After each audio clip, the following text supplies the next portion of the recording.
Sir, किसानों की बात हुई, किसान की बात डॉक्टर मील ने भी की, किसान की बात जयंत वर्मा साहब ने की। किसान की बात पर हम आते हैं। भूपेश बघेल साहब ने कल कर्ज माफी, चूंकि अभी जयंत साहब उठा रहे थे इस बात को कि कमलनाथ ने कुछ कर्ज माफ किया था, फिर भाजपा जो है वो ब्याज और उसकी माफी की बात कर रही है, इस तरीके की चीजें। भूपेश बघेल ने भी कर्ज माफी की बात की है। पिछले चुनाव में भी ये बात हुई थी, जिसको लेकर के भारतीय जनता पार्टी ये कह रही है कि फिर से जो है वो एक बार किसानों को वादा करके और गलत तरीके से फंसाने का, उलझाने की कोशिश एक बार की जा रही है, रिझाने की कोशिश कर रहे हैं। मतलब भाजपा जो आरोप लगाती है उस तरीके की बात वो कह रही है कि किसानों को जो है वो सपना दिखाया जा रहा है, कर्ज माफी की बात कही जा रही है। सवाल ये भी पूछा जा रहा है कि जो कर्जा माफ होगा वो कौन सा कर्जा माफ होगा? सारा कर्जा माफ कर दिया जाएगा या सोसाइटी का कर्जा माफ किया जाएगा? कौन से बैंकों से लिए हुए कर्ज माफ होंगे? तो अलग अलग कई सारे ये सवाल उठाए गए हैं भाजपा नेताओं की तरफ से। दो तीन चीजें हैं सर। किसानों को लेकर के हमेशा बात होती है, हर प्रदेश में चुनाव जब भी होते हैं तो किसानों की कर्ज माफी, और सबसे पहला मुद्दा जो है कर्ज माफी होता है। किसानों की कर्ज माफी जब इतने समय से चलती आ रही है तो ये कर्ज माफी का सिलसिला कब तक चलेगा? पहली चीज। किसान उस स्थिति से बाहर कब आ पाएगा, कब लाया जा सकता है कि कर्ज माफी की जरूरत ना पड़े? दूसरी चीज। तीसरी चीज ये कि किसानों की याद हमेशा से चुनाव के ठीक पहले ही क्यों आती है, चाहे वो कोई भी सियासी दल हो। इन टाइम पर जब चुनाव घोषित हो जाते हैं तब किसानों की याद आती है और सबसे पहली घोषणा कर्ज माफी होती है। राजाराम सर। राय साहब, आपने काफी बड़े सवाल कर दिए। तो चुनाव में कर्ज माफी एक हथियार के रूप में राजनीतिक पार्टियां उपयोग करती रही हैं, और जो पार्टी कर्ज माफी की घोषणा करती है उसकी घोषणा का विपक्षी पार्टी आलोचना करती है। अब जैसे भाजपा कह रही है कि भाई भूपेश बघेल ने स्पष्ट नहीं कहा कि कर्ज माफी कितनी होगी और कौन से बैंकों की होगी। उन्होंने ट्वीट किया कि किसानों के कर्ज माफ होंगे, और उसके पीछे राजनीतिक रणनीति समझी जा सकती है, क्योंकि भाजपा का घोषणा पत्र आया नहीं है। तो भाजपा क्या लेके आ रही है ये पता नहीं है, इसलिए संभवतः उन्होंने रकम और उसका स्वरूप सर, इसे स्पष्ट नहीं घोषणा किया। पत्र तो कांग्रेस का भी अभी नहीं आया वहां पे, छत्तीसगढ़ में आ गया है? देखिए, छत्तीसगढ़ में भी नहीं आया, लेकिन जी। अलग अलग बड़े बड़े मुद्दों पे घोषणाएं होती रही चुनाव के पहले। जैसे आपने कहा कि चुनाव के ही टाइम क्यों आता है, तो भूपेश बघेल ने चुनाव के घोषणा के 3 महीने पहले ही जो सबसे बड़ा मुद्दा था धान खरीदी का छत्तीसगढ़ में, ये वो मुद्दा है जिसके कारण 90 में 68 सीट कांग्रेस जीत के आई थी, क्योंकि यहाँ 80% इस प्रदेश के वोटर गांव और खेतों के हैं, और गांव में मुख्य फसल यहाँ की धान है, धान का कटोरा कहते हैं। तो धान के जो किसान हैं वो निर्णायक वोट हैं, और भाजपा ने इन्हें बोनस का वादा करने के बावजूद प्रति क्विंटल 270 रुपया और बाद में 300 रुपया बोनस नहीं दिया था। और जिस तरह से जनता की याददाश्त बड़ी कमजोर होती है, यह सोचा था कि धीरे धीरे जनता भूल जाएगी, क्योंकि 15 साल उनका शासन था। लेकिन जनता इस आस पे रही शायद अगले चुनाव में वादे पूरे हो जाएं, शायद अगले चुनाव में हो जाएं, लेकिन नहीं हुआ। तो उन्होंने दूध की मक्खी की तरह भाजपा को निकाल फेंका और प्रचंड बहुमत दिया।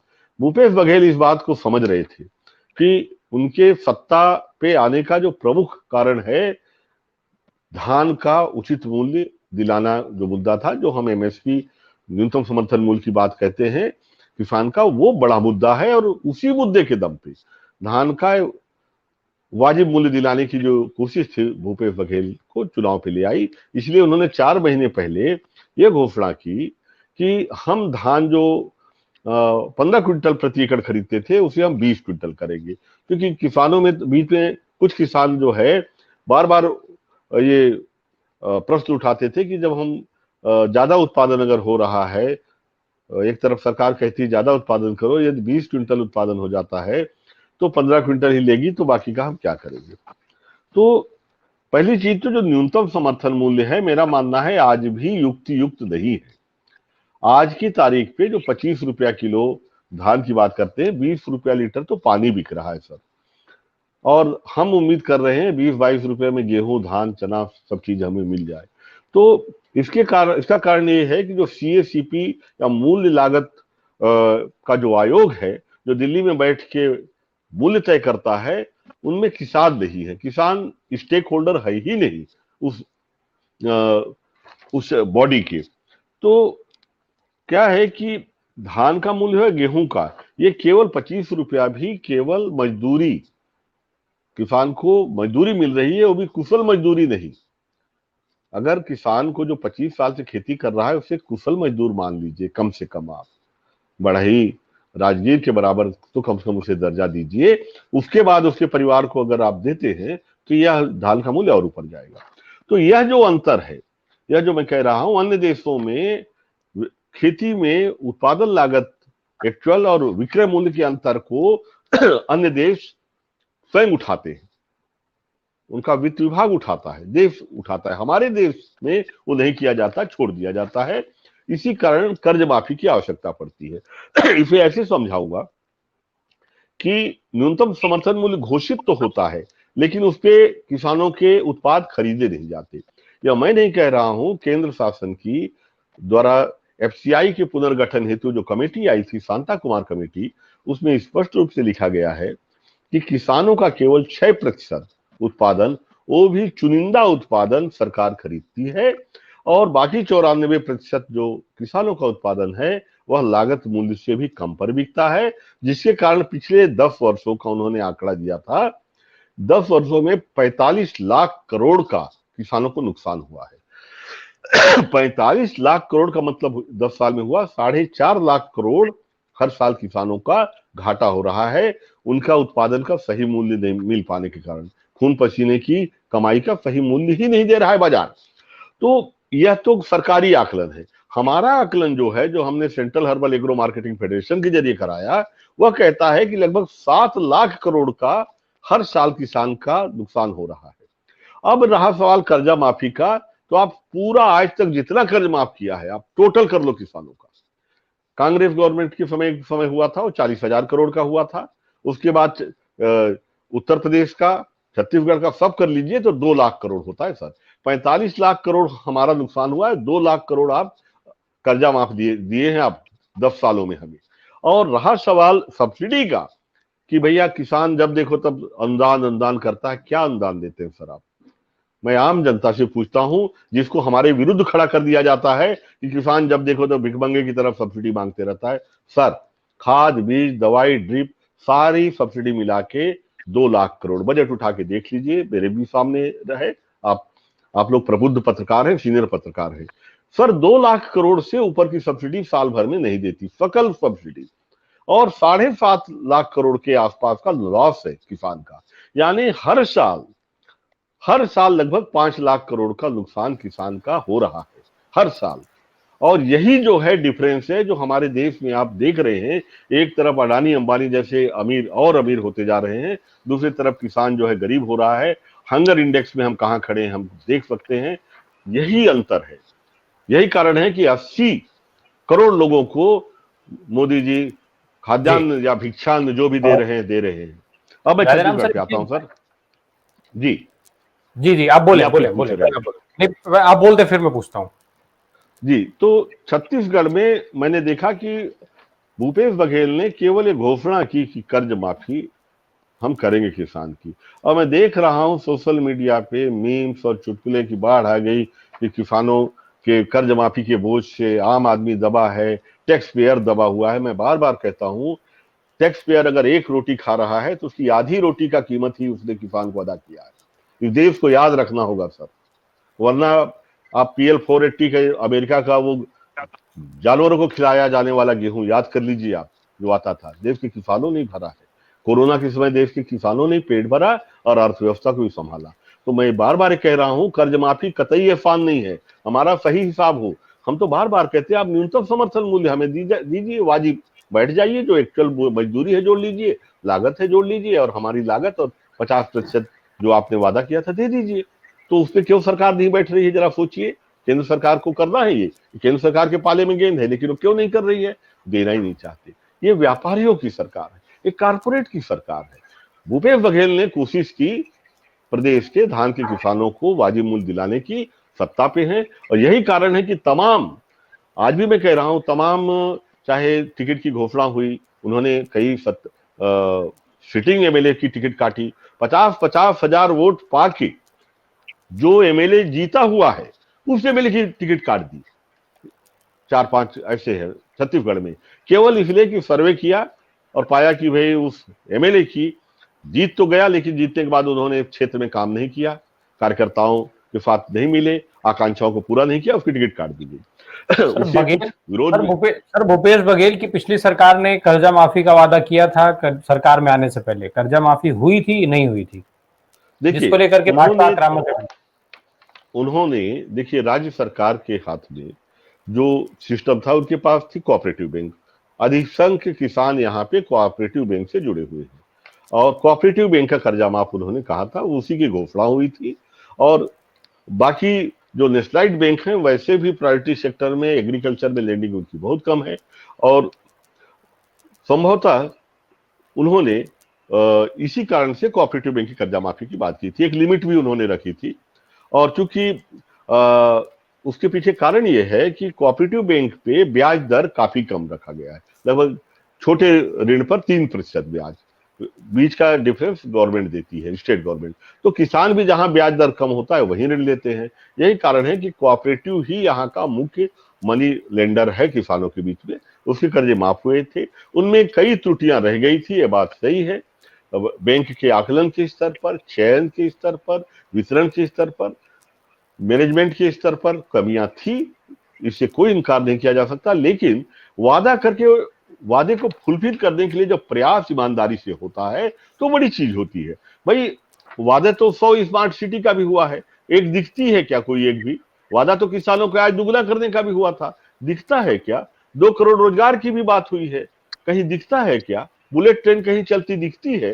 तो वादा की बात अलग है, लेकिन वादा को जो भी सरकार, जो भी नेता, जनप्रतिनिधि ईमानदारी से पूरा करने का प्रयास करेगा, तमाम खामियों के बावजूद जो प्रयास करेगा, मेरा मानना है अंततः जनता उसी पे भरोसा करेगी। तो एक भरोसा जो पैदा किया भूपेश सरकार ने, कि जो घोषणा किया उसे पूरा करने के लिए कोशिश की, खामियां हैं। और 2-3 चीजें जो उन्होंने बड़ी जो पक्ष में जा रही हैं, राज साहब अगर मुझे 1 मिनट का टाइम देंगे तो मैं पूरी कर दूंगा, कि जो ईडी की कार्यवाही लगातार छत्तीसगढ़ में हुई वह भूपेश बघेल के पक्ष में जा रही है, क्योंकि 15 साल यहां पर भाजपा थी, भाजपा पे भी ढेर सारे भ्रष्टाचार के आरोप लगे। तो अब आम आदमी, आम मतदाता सोचता है कि यार 15 साल में उन लोगों ने इतना भ्रष्टाचार किया, एक नेता के यहां नहीं पहुंचती। ठीक है, एक उंगली भूपेश बघेल का 4 साल का कार्यकाल है और इनके यहाँ रोज आए दिन सुनो तो ईडी पहुंची हुई है, इनकम टैक्स पहुंचा हुआ है। तो इस तरह से क्या है, जो विक्टिम के प्रति जो एक सहानुभूति होती है, वो उसका फायदा मुझे भूपेश बघेल को मिलते दिख रहा है। दूसरी जो नई चीज जो अन्य राज्यों से अलग है, छत्तीसगढ़िया अस्मिता, क्योंकि नया प्रदेश है छत्तीसगढ़, तो इन्होंने छत्तीसगढ़िया अस्मिता को जो उभारा, तीज त्योहार यहाँ के किए और पोला बनाया, गेड़ी पे चढ़े, तो उसके जरिए उन्होंने एक छत्तीसगढ़िया सबने बढ़िया के जो ऊपर रखा। तो लगता है कि अन्य पार्टियों की तुलना में इनको ज्यादा मार्क्स दे रहा है। फिर बेरोजगारी भत्ता को भी हमें नहीं भूलना चाहिए। छत्तीसगढ़ के जो बेरोजगार हैं उनके लिए जो भत्ते की घोषणा की है, उसका अगर उचित क्रियान्वयन होता है तो बहुत बड़ा जो नया वोटर जुड़ा है वो इनसे जुड़ रहा है। बिजली की समस्या, बिजली में जो इन्होंने माफी की घोषणा की है किसानों के लिए, वो भी बहुत जरूरी चीज है। और गाय गोबर काऊ बेल्ट का जो एक बड़ा गाय को लेके जो एक किसानों की संवेदनाएं होती है, हमारे देश में भावनाएं हैं, उसमें बातें तो बहुत हुई, लेकिन भूपेश बघेल ने जो 4 रुपया किलो 2 रुपया किलो गोबर खरीदी, 4 रुपया में गौमूत्र खरीदी की योजनाएं चालू की, वो तमाम खामियों के बावजूद धरती पर यह योजना उतरी है। हालांकि इस पे अभी बहुत कुछ किया जाना बाकी है, लेकिन इसको अमली जामा काफी हद तक पहुंचाया गया, यह भी एक पॉजिटिव बनेगा। और हालांकि भाजपा इसकी खामियों को लेकर इसे घेरती भी रही है। राम एक बड़ा मुद्दा है जिसे भाजपा लेके उतरती है, कर्नाटक में हनुमान को लेके उतरी। राम, क्योंकि छत्तीसगढ़ जो महाकौशल, महाकांतार, दंडकारण्य, यह जो है राम का ननिहाल रहा है। भूपेश बघेल ने इस पक्ष को लेके लगातार 4 साल तक इस मुद्दे को उठाते रहे, रामगमन मार्ग घोषित की। जी मैं बस कंप्लीट कर लेता हूं, मेरा कंक्लूड हो गया। तो हाँ। उसके लिए जो उन्होंने राम को अपना भांजा बनाया और लगातार कार्यक्रम हुए, तो वह उस मुद्दे पे भी केवल बात के बजाय कुछ कर दिखाने वाली बात हुई, तो उस मुद्दे पे भी भूपेश बघेल ने बाजी मारी है। यही कारण है कि जहां 19-20 की बात नेक टू नेक के बजाय मैं बोलता हूं, आज कांग्रेस के पक्ष में एक अंडर करंट दिख रहा है और भाजपा भी बाकोवर नहीं दे रही है। भाजपा भी जब चुनाव हारी उसी दिन से चुनाव की तैयारी में लगी हुई है। भाजपा केडर के रूप में बूथ लेवल पे बहुत मजबूत पार्टी है और मेरा मानना है कि कोई बहुत बड़ा अंतर मैं नहीं देखता हूं। अभी 14 दिन बचे हैं और 14 दिन बहुत महत्वपूर्ण होंगे आने, और भाजपा का घोषणा पत्र जो आने वाला है वह भी एक बड़ा मुद्दा होगा। मैं आदरणीय ब्रजेश सिंह जी की बात से अधिकांश रूप से सैद्धांतिक रूप से सहमत हूँ। टॉफी देने से पेट नहीं भरता, ये बात सही है, लेकिन जो किसानों की कर्जा माफी को टॉफी के दृष्टिकोण से देखना उचित नहीं होगा। उसको मैं इस ढंग से बताना चाहूंगा कि इसी केंद्र सरकार ने पिछले 5 वर्षों में, मैं रिजर्व बैंक के आंकड़े बता रहा हूं जो आरटीआई पे दिए गए हैं, 10,57,000 करोड़, 10,57,000 करोड़ रुपया, 10,57,000 करोड़ रुपया राइट ऑफ किए और 22-23 में 2,09,000 करोड़ रुपया चुनिंदा केवल चंद गौर करिएगा, चंद कारपोरेट के लोगों को कर्जा माफ की। लेकिन छत्तीसगढ़ में जो कर्ज माफी पिछली बार हुई थी 17 लाख किसानों को केवल 9,720 करोड़ रुपया, 0.001% केवल कर्जा माफी दी गई थी और 325 करोड़ रुपया सिंचाई का, टोटल 10,045 करोड़ हुआ था। और ये कहीं लगता नहीं, मैं फिर कहूंगा, ये कर्जा माफी क्यों किसान इतना खुददार आदमी है, कर्जा क्यों नहीं पटाता? कभी सोच रहे हैं क्यों सुसाइड कर रहा है? 6 लाख किसान क्यों मर रहे हैं? जब हम भोजन की थाली पे बैठते हैं तो क्यों नहीं सोचते कि किसान क्यों सुसाइड कर रहा है? मैं मानता हूं इस टॉफी से पेट नहीं भरेगा, मैं मानता हूं कि ये कर्ज माफी कोई सॉल्यूशन नहीं है। मैंने कहा कर्ज माफी बंद कर दीजिए, वाजिब मूल्य दीजिए, लेकिन ये आंकड़े जब आते हैं 10,57,000 और एक तरफ 9,000 करोड़ का, तो उस समय कहां रहती है हमारी मीडिया? सारे लोग क्यों नहीं उठाते कि चंद मुट्ठी भर कारपोरेट के जेब में 10-10 लाख करोड़ रुपया, देश का टोटल बजट 25 लाख करोड़ का हो, वो 10 लाख करोड़ रुपया 5 सालों में उठा के कारपोरेट की जेब में देता है? हमारा ही पैसा तो है, किसका पैसा है? ये क्या बड़ा सवाल नहीं है? किसानों को अगर मिलता है, किसानों की कर्ज माफी की बात अगर भूपेश बघेल करते हैं तो मीम्स आ रहे हैं और सारे लोगों को याद आ रहा है कि देश गर्त में चले जाएगा, देश नीचे हो जाएगा, ये तो बड़ा गलत हो रहा है। मैं कहीं इससे इत्तेफाक कम रखता हूं।